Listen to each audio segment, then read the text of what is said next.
Before this video begins, I want to make something clear. This video is about separation, calling, and the people God allows to stay or leave from your life. This video was made with AI tools, not by AI itself. I used AI-assisted visuals and AI voice because these are the creative resources available to me. But the idea, concept, and final creative decisions are done by me. If you believe in this kind of independent creative work, and want to support the future of this channel, you are welcome to join my Patreon community. Your support helps me continue creating these cinematic biblical messages with more care, depth, and consistency. Thank you for watching, and thank you for supporting creative individuals.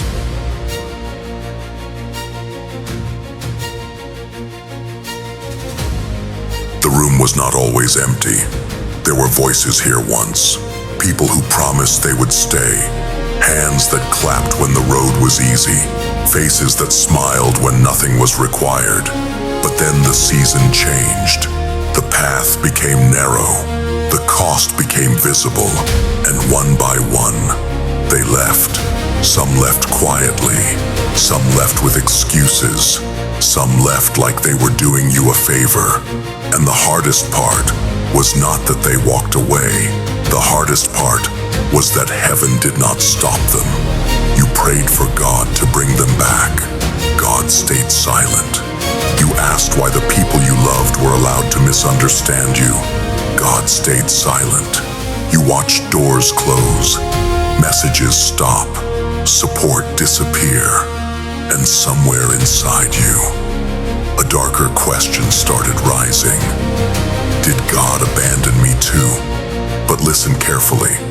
Sometimes God does not stop people from leaving because they were never meant to survive the weight of where He is taking you. When God called Abram, He said, "Go from your country and your kindred and your father's house to the land that I will show you." Genesis 12:1. Before Abram saw the promise, he had to leave the familiar. Before destiny became visible, separation became necessary.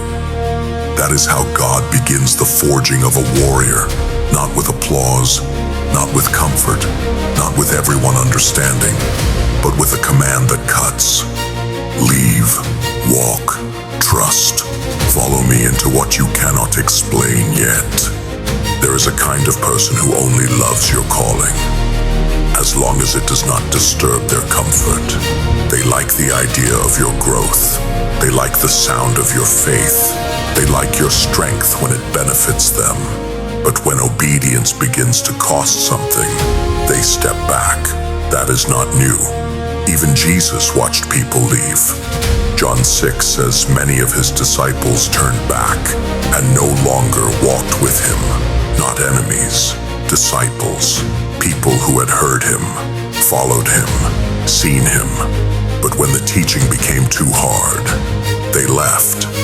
Then Jesus turned to the 12 and asked, "Do you want to go away as well?" And Peter answered, "Lord, to whom shall we go? You have the words of eternal life." John 6:66-69. That is the line between crowd faith and warrior faith. The crowd follows while it feels good. The warrior stays when there is nowhere else to go but God. So do not panic when people leave your life because your obedience became uncomfortable. Some people were attached to the old version of you, the agreeable version, the available version, the version that kept shrinking so nobody felt threatened. But God is not interested in preserving a version of you that fear created. He is forging something cleaner, something stronger, something less addicted to approval. Because a man who needs everyone beside him will collapse the moment the crowd changes its mind, and the crowd always changes its mind. Today they praise, tomorrow they vanish. But God does not build His servants on unstable hands. He builds them on Himself. There will be a moment when you look around and no one is standing there. No explanation, no defense, no familiar voice saying, "I understand you." Paul knew that moment. He wrote, "At my first defense, no one came to stand by me, but all deserted me." That sentence is not soft. That is a blade. A man who carried the gospel left standing alone. But Paul did not end there. He said, "But the Lord stood by me and strengthened me." 2 Timothy 4:16-17. That is the whole message. People left. The Lord stood. People disappeared. The Lord strengthened. People failed to understand the assignment. God never lost sight of it. So when they leave, do not turn your calling into a funeral. Let them go. Not with hatred, not with begging, not with a weak heart chasing people who already chose distance. Let them go with clean hands. Because sometimes the empty place beside you is not punishment. It is preparation. God is removing the weight that would have slowed your obedience. He is cutting away voices that would have negotiated with your faith. He is teaching you to walk when no one validates your steps. This is not abandonment. This is forging. And when God finishes this season, you will not be the same man they left. You will be quieter, sharper, harder to manipulate, less hungry for applause, more dangerous to darkness, because now you know the truth. If God stands with you, you are not alone, even when everyone leaves.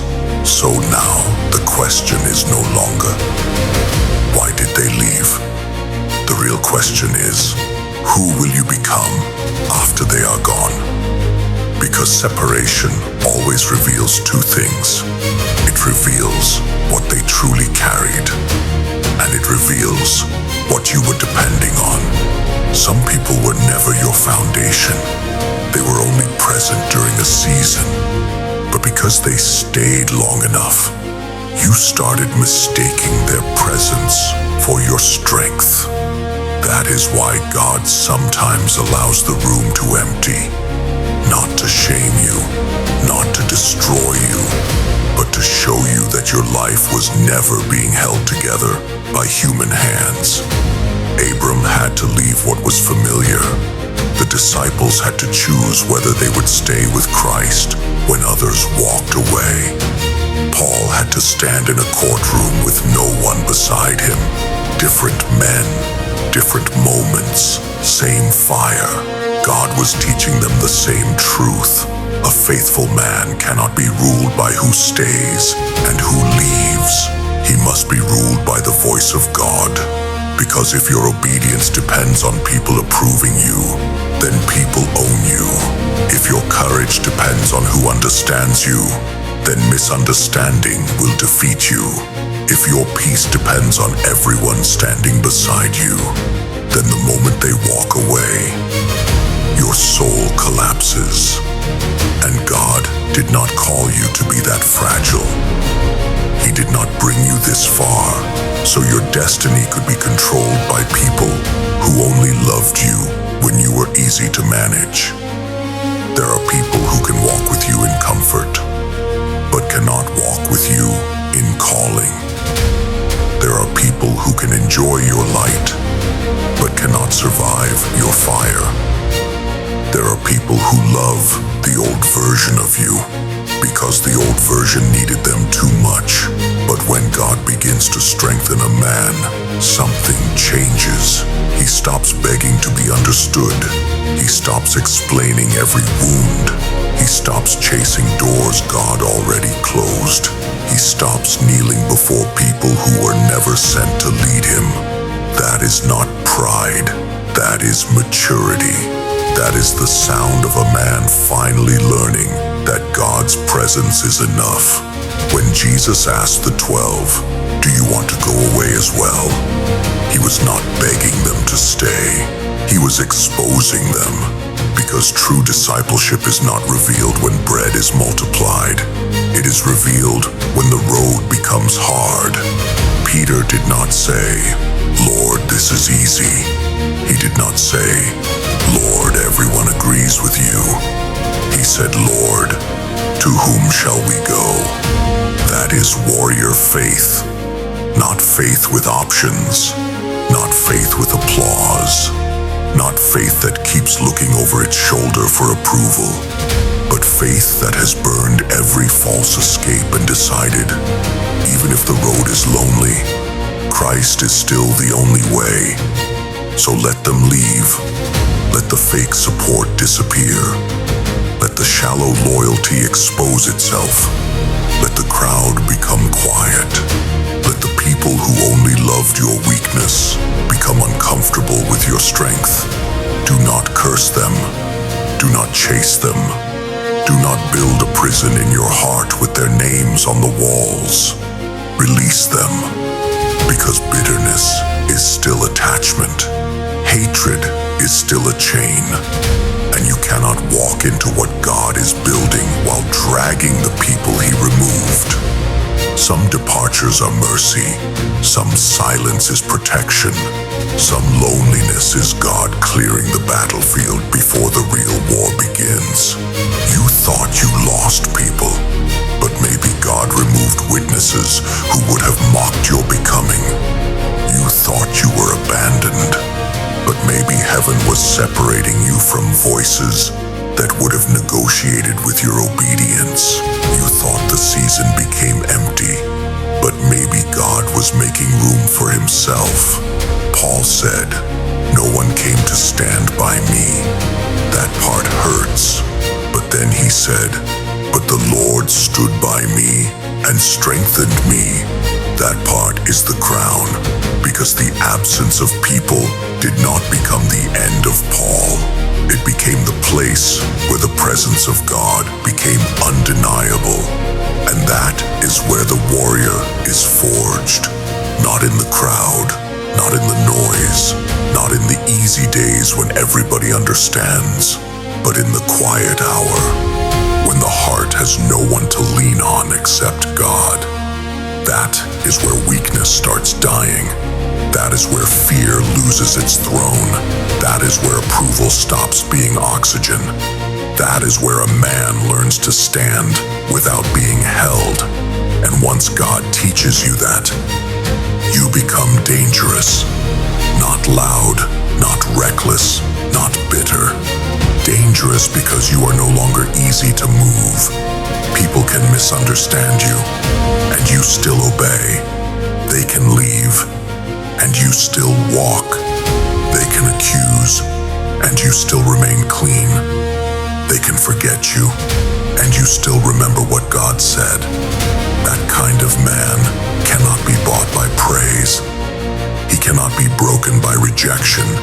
He cannot be controlled by silence, because he has already survived the empty room. So hear this clearly. When God lets them leave, do not run after what He is removing.